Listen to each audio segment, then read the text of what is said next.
안녕하세요. 동명왕편 오늘 설명 시작하도록 하겠습니다. 이때까지 여러 작품들을 다뤘었는데 이 동명왕편은 분량이 다른 것들의 몇 배나 돼요. 그래서 막 깊게 설명하기보다는 같이 읽어 나가면서 약간 의미 같은 것들 조금 짚어주고 음, 자습서나 이런 곳에 뭐 일반적으로 나와 있는 설명을 위주로 하되 약간 모를 수 있는 것들 조금 더 짚어주는 쪽으로 설명하도록 하겠습니다. 동명왕편은요 이규보라는 작가가 지은 작품입니다. 이규보는 고려 말기의 문신이에요. 어, 무신란 아마 역사 시간에 공부했을 텐데 무신란 때 문신들이 다 이렇게 죽고 없는 상황에서 문인으로 등용돼서 외교라던가 그다음에 문학 이런 부분에 역할을 맡아서 했던 사람이고 우리 민족의 자주성 이런 것들을 되게 중요하게 생각해서 여러 작품들을 쓰기도 했던 사람입니다. 슬견설 뭐 이런 수필 쪽에서도 자신의 능력을 발휘했어요. 본문으로 같이 들어가 보도록 할 텐데요. 일단 전체 줄거리가 나와 있네요. 동명왕편의 특징 형식인데요. 5원 연속체입니다. 뒤에 장면을 먼저 보고 난 다음에 올게요. 전체 줄거리는 그냥 그 이 동명한편의 내용을 다 이렇게 정리해 놓은 거기 때문에 진짜 동명한편의 본문이 아닙니다. 5원 연속체라고 했는데요. 이렇게 한자 5개를 이렇게 써놓은 시의 형태로 돼 있는데 막 교과서나 여러 다른 곳에서 이렇게 찾아볼 때는 요 부분만 나와 있어가지고 이게 시가 맞나 이렇게 착각할 수 있을 텐데 5원 연속체 또 글자 수를 딱 맞춘 시에 해당합니다.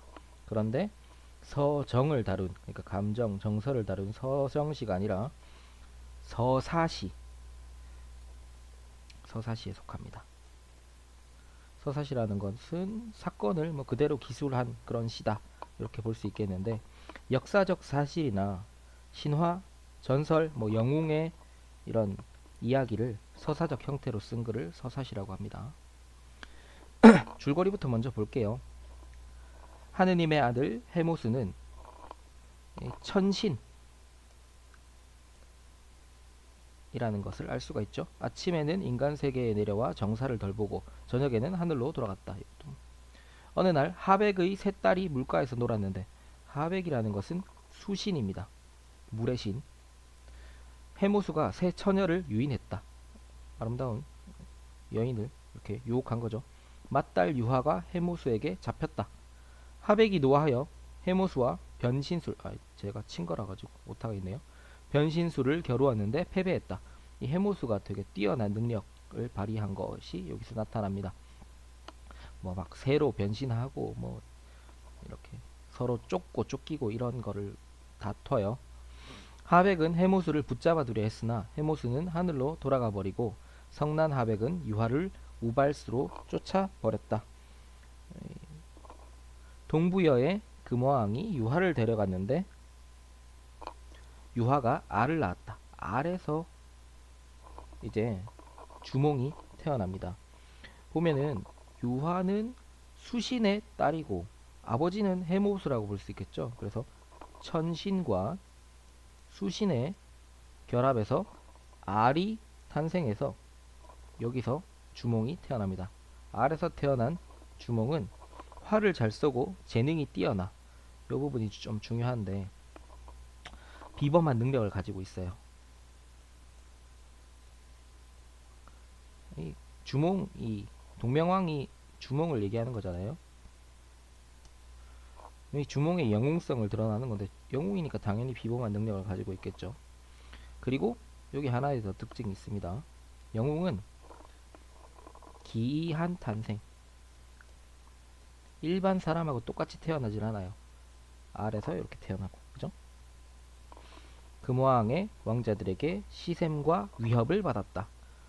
이 금화왕이 이 유화를 데리고 가가지고 지금 키우고 있으니까 얘네들이 얘네가 되게 좀 주몽이 뛰어난 능력을 가지고 있고 기이한 탄생도 하고 이런 거 보니까 보통 사람이 아닌 거죠. 그래서 시샘과 위협을 받았고 이것 때문에 이 주몽은 고난을 겪게 되고 위기를 겪게 됩니다. 이에 주몽은 새 어진 벗과 함께 앞에 나오겠지만 이따가 설명할게요. 새 어진 벗은 함께 남쪽으로 가서 나라를 세웠다. 부여의 남쪽 한반도 쪽으로 이렇게 가서 나라를 세우는 거죠. 주몽은 비류국과 싸워 이기고 궁궐을 세운 뒤 하늘로 올라갔다. 여기에 전체 줄거리에서 좀 중요한 내용이 나오는데 주몽이 남쪽으로 갈 때 위기를 겪게 됩니다. 요쯤에 더 들어가는 것이 맞겠네요. 영웅은 항상 위기를 겪고 그것을 해결해 가는 과정에서 이제 뭔가 결실, 영광을 차지하는 거니까 위기가 꼭 필요한데요. 도망가다가 강에 이렇게 막히는 위기를 겪게 돼요. 어쨌든 그것도 해결하고 주몽은 비류국과 싸워 여기 비류국과 싸우는 건 또 2차 위기를 겪게 되는 겁니다. 여기 위협 왕자들의 위협 시샘 이런 것들은 위기의 원인이 되는 거고 남쪽으로 도망갈 때 강에 막히는 것이 1차 위기 비류국과 싸우는 것이 2차 위기 이기고 궁궐을 세운 뒤 하늘로 올라갔다. 하늘로 다시 올라가게 이렇게 됐고 주몽의 아들 유리가 뒤를 이어 왕이 되었다. 뭔가 조금 익숙한 이름이죠. 유리왕 황조가의 작자 쓴 사람. 본문에 수록한 내용은 주몽이 태어나 나라를 세우기까지의 내용입니다. 본문으로 넘어갑시다. 이렇게 5원 한자 이렇게 연속체가 이루어져 가지고 본문이 나오고 있습니다. 요 부분이 동명왕편이고 교과서에 보면은 또 뒤에 보면 이렇게 여기까지도 제가 그러니까 5원 한자 연속체는 삭제해 버렸습니다. 앞에 형태만 보려고 이렇게 여기 부분에는 실어놨고 뒤에부터는 점점 다루지 않았는데 이렇게 운문의 형태가 아니라 그냥 이렇게 산문으로 서술되어 있는 부분도 교과서에 아마 제시가 되어 있을 거예요. 이 부분은 동명왕편이 아니고 구삼국사입니다.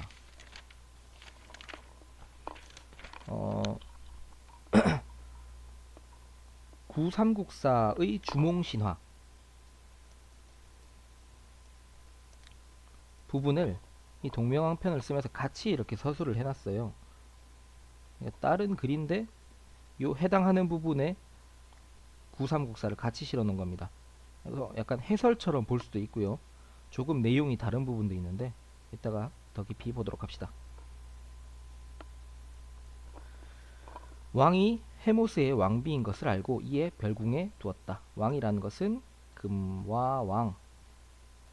헤모스의 왕비라고 생각한 것은 유화 부인이겠죠.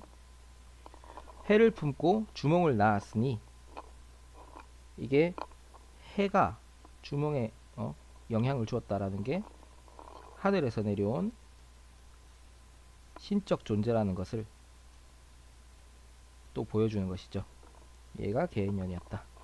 골상이 참으로 기이하고 그러니까 얼굴, 머리의 형태 이런 것들이 되게 기이하고 우는 소리가 심히 컸다. 보면은 용모도 비범합니다. 평범하지 않죠. 영웅이니까. 처음에 되만한 말을 알을 낳으니 알에서 태어난 거죠. 난생 신이한 출생.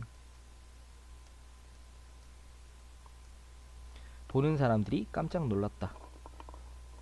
또 온갖 짐승이 잠깐만요. 죄송합니다. 요 부분은 순서가 조금 바뀌었네요. 여기에 나오는 부분인데 아까 저기 잘못 붙어 있는 겁니다. 왕이 상서롭지 못하다. 이것이 어찌 사람의 종류인가 하고 아래서 나왔으니까 마국간 속에 두었더니 여러 말들이 모두 밟지 않고 깊은 산 속에 버렸더니 온갖 짐승이 모두 옹이하였다. 그러니까 말들도 얘를 밟지 않는 거 보면은 이게 신성한 존재라는 거를, 그리고 동물들도 막 이렇게 지킨다라는 걸 보면은 신성한 존재라는 걸 알 수가 있겠죠. 이 질문에 대한 답이 그렇게 되겠죠. 본능적으로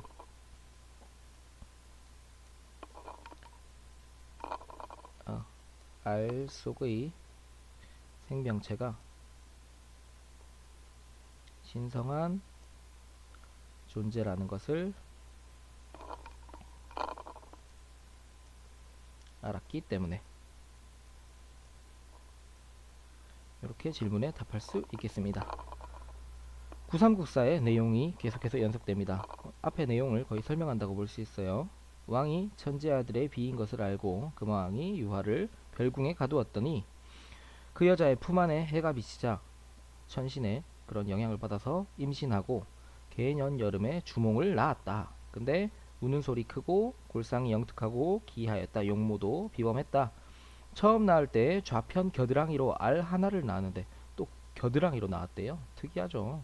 신비한 출생입니다. 크기가 닷대들이 많아였다. 왕이 개의하게 여겨 말하기를 사람이 새 알을 낳았으니 상서롭지 못하다 하고 사람을 시켜 마국간에 두었는데 말들이 안 밟고 깊은 산에 버리니까 짐승이 호위하고 구름 끼고 음침한 날 위에도 알 위에 항상 햇빛이 있었다. 이건 또 천신의 그런 아들임을, 하늘과의 연관성 이런 것들을 또 보여주는 거죠. 왕이 알을 도로 가져다가 어미에게 보내어 기르게 하였더니, 이런 막 신비한 일들이 자꾸 있으니까 그냥 버리면 안 되겠다 싶어가지고 돌려보낸 거죠. 알이 마침내 갈라져서 한 사내 아이를 얻었는데 낳은 지 한 달이 지나지 않아서 언어가 모두 정확하였다. 한 달도 안 돼가지고 말을 하였다. 또 뛰어난 능력이 보입니다. 그죠? 다음 다시 또 동명왕편 본문이 이어집니다. 이렇게 5원 한자 연속체가 있는데 거기에 뜻만 이렇게 실어 놓은 부분이에요.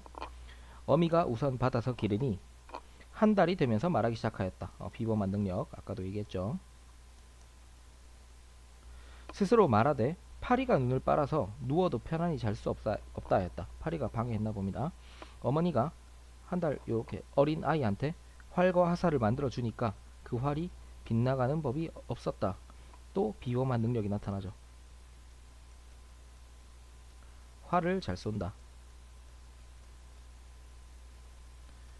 당시에 고구려 사람들은 이 무예를 되게 숭상하고 활 쏘는 것이 되게 중요했기 때문에 이 주몽도 이런 능력을 가지고 있었다고 이렇게 서술한 것이겠죠.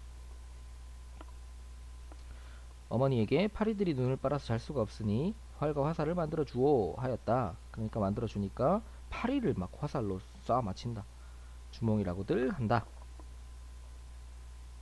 주몽 이름을 지은 이유네요. 자, 다음으로 넘어갑니다. 나이가 점점 많아짐에 재능도 날로 갖추어졌다. 다른 재능들도 이렇게 쌓아간 거죠. 부의 왕 태자, 그러니까 금화왕의 아들 태자 이름은 대소라고 합니다. 대소가 그 마음에 투기가 생겼다.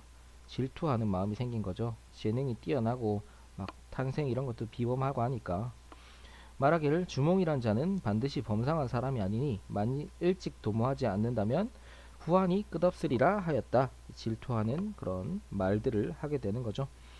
인물 간의 갈등 관계를 이 질문을 통해서 파악할 수 있습니다. 투기가 생긴 이유. 태자니까 곧 부여의 왕이 되겠죠. 근데 주몽이 비범한 능력을 가지고 있으므로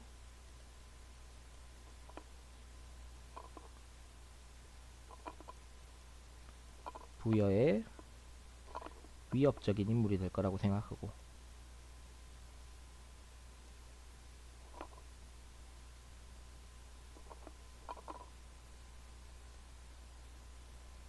질투하는 마음이 생긴 것이겠죠. 다음으로 넘어갑니다. 9394의 내용입니다. 나이가 많아지자 재능이 갖추어졌다.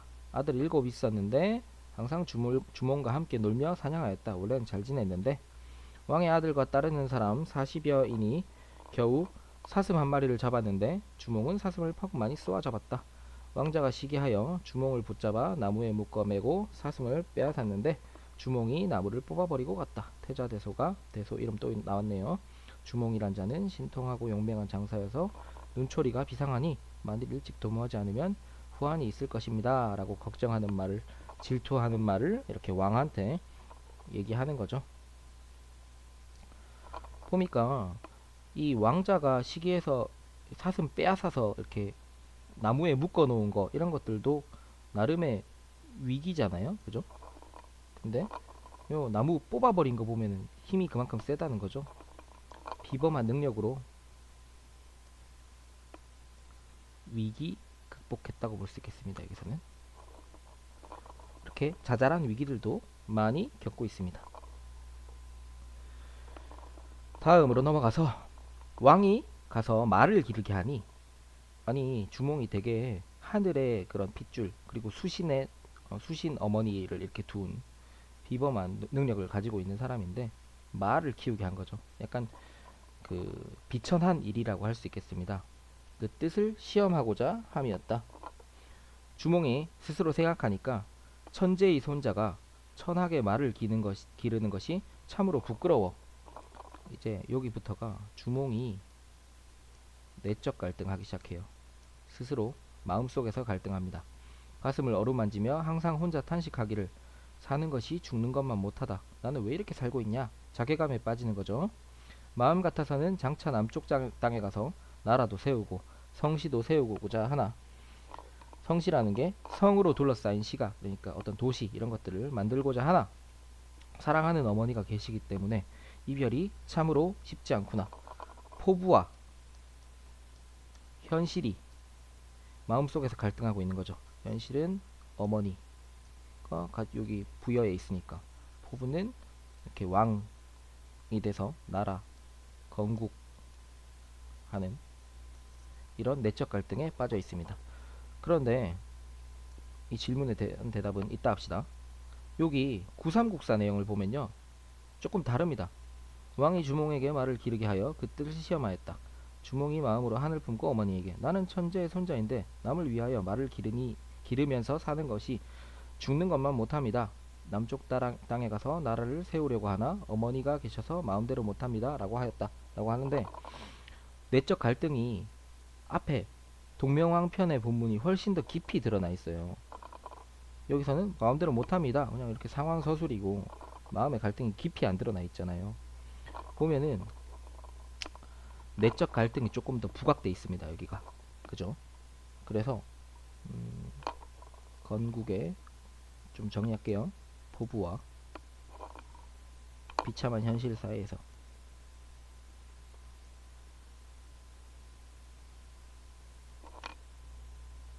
괴로워하는 주몽의 내적 갈등을 부각해서 강조해가지고 주몽의 영웅적 포부를 더욱 절실히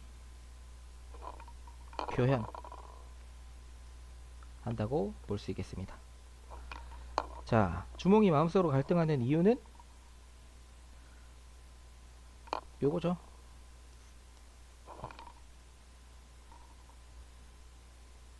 이 천재의 손자로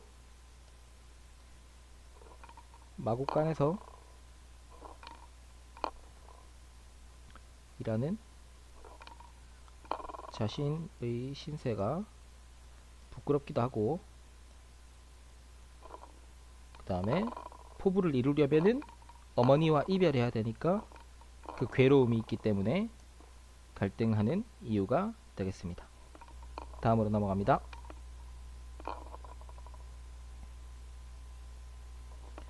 그 어머니 이 말 듣고 흐르는 눈물 씻으며 너는 내 생각하지 말라. 나도 항상 마음 아프다. 어머니 마음은 다 이렇죠. 주몽을 위로하고 격려합니다. 그리고 보내려고 하는 거죠. 포부를 이루어라. 나를 생각하지 말고. 장사가 먼 길을 가려고 하면 반드시 준마가 있어야 한다며 아들을 데리고 마구간에 가서 곧 긴 채찍으로 말을 때리니 여러 말은 모두 달아나는데 붉은 빛의 얼룩진 한 말이 있어 두 길 되는 난간을 뛰어넘으니 이것이 준마임을 비로소 깨달았다. 이렇게 해서 유화 부인의 지혜가 나타나는 부분인데요. 그 준마를 골라주는 대목이죠. 준마라는 건 뛰어난 말이죠. 유화 부인의 지혜입니다. 남모르게 바늘을 혀에 꽂으니 시고 아파 먹지를 못하네. 혀에다가 바늘 꽂아놨으니까 밥을 못 먹겠죠. 점점점점 야위여서 나쁜 말과 다름없었다. 그 뒤에 왕이 돌아보고 바로 이 말을 주었다.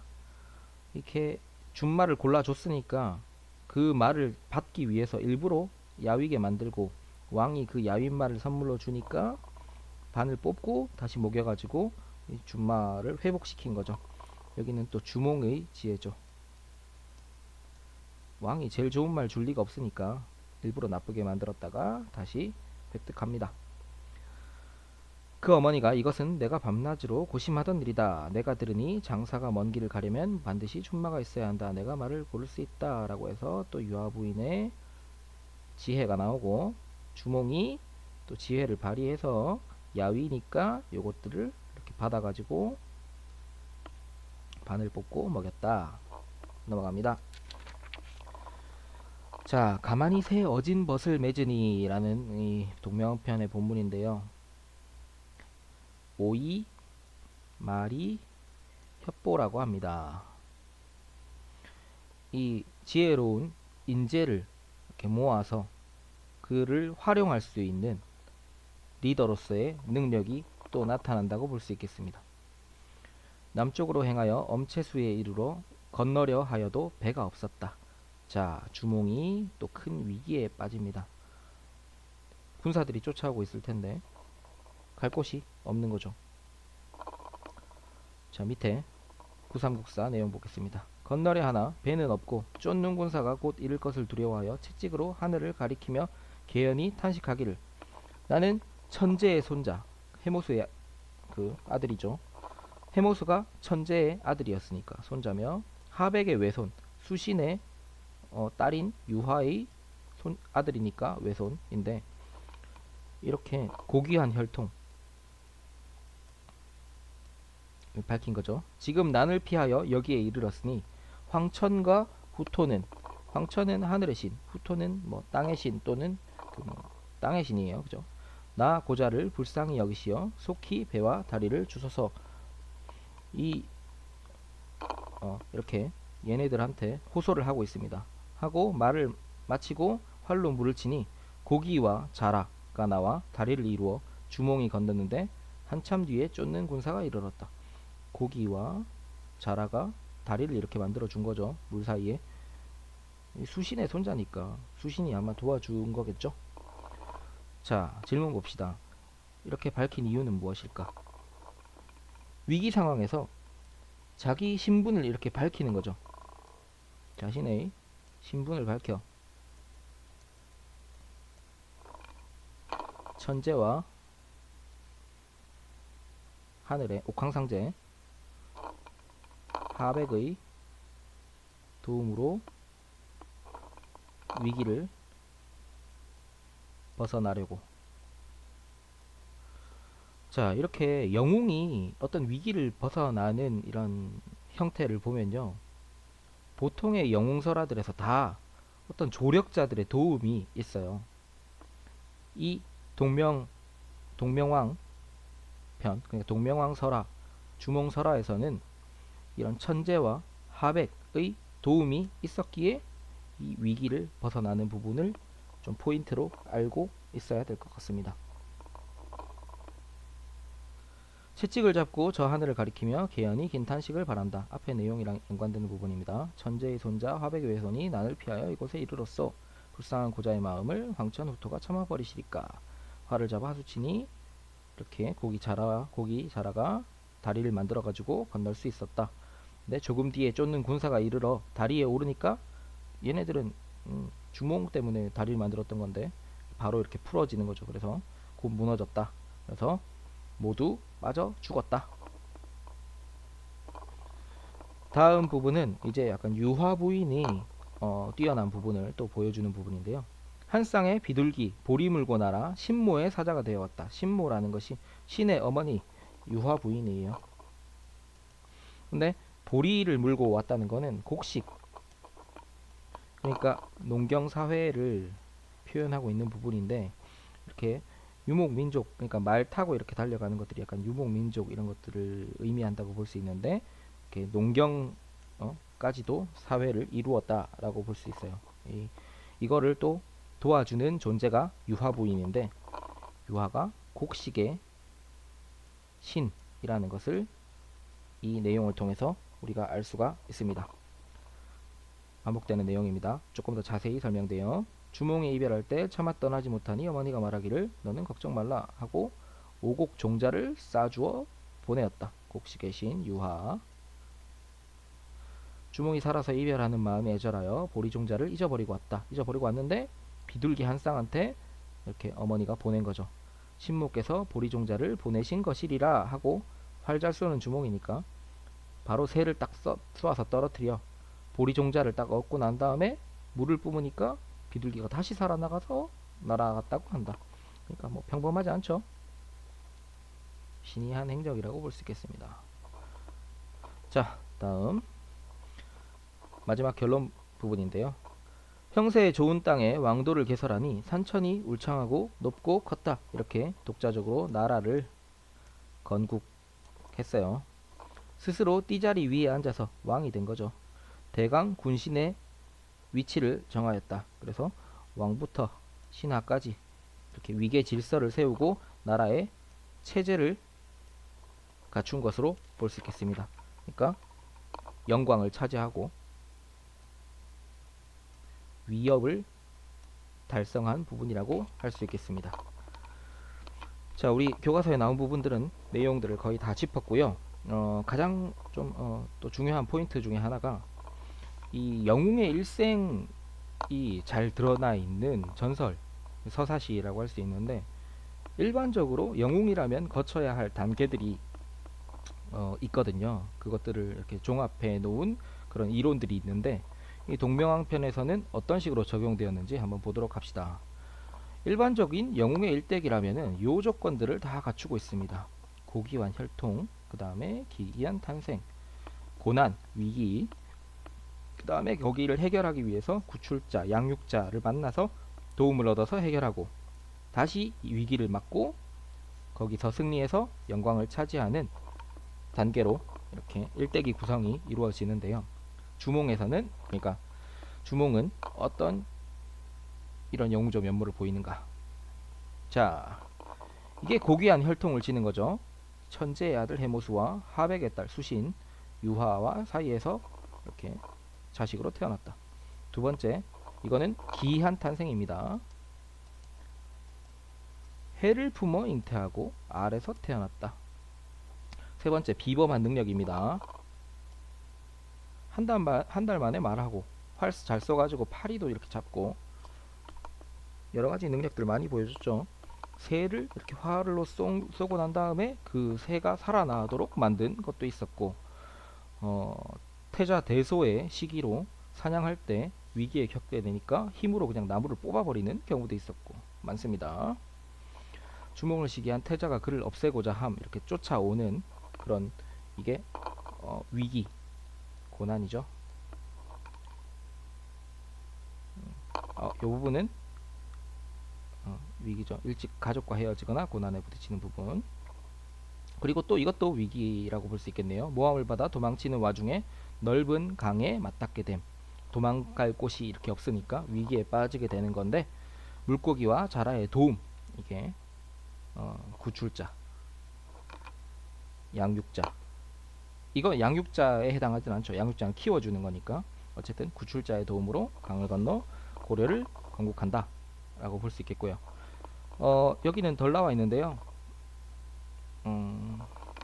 다시 위기를 맞는 부분, 전체 줄거리에서 선생님이 설명을 했던 것 같은데, 비류국과 나라를 세운 다음에 전쟁하는 부분이 제위기를 맞는 부분이라고 할 수 있겠습니다. 그리고 투쟁에서 승리하여 영광을 차지하는 것은 건국, 왕도 개설, 그 다음에 왕이 되는 거죠. 왕도, 이건 왕의 도시 이렇게 만드는 거. 자, 긴 내용이었는데 여기까지 따라오느라 고생 많으셨고요. 동명편 이상 설명 마치도록 하겠습니다.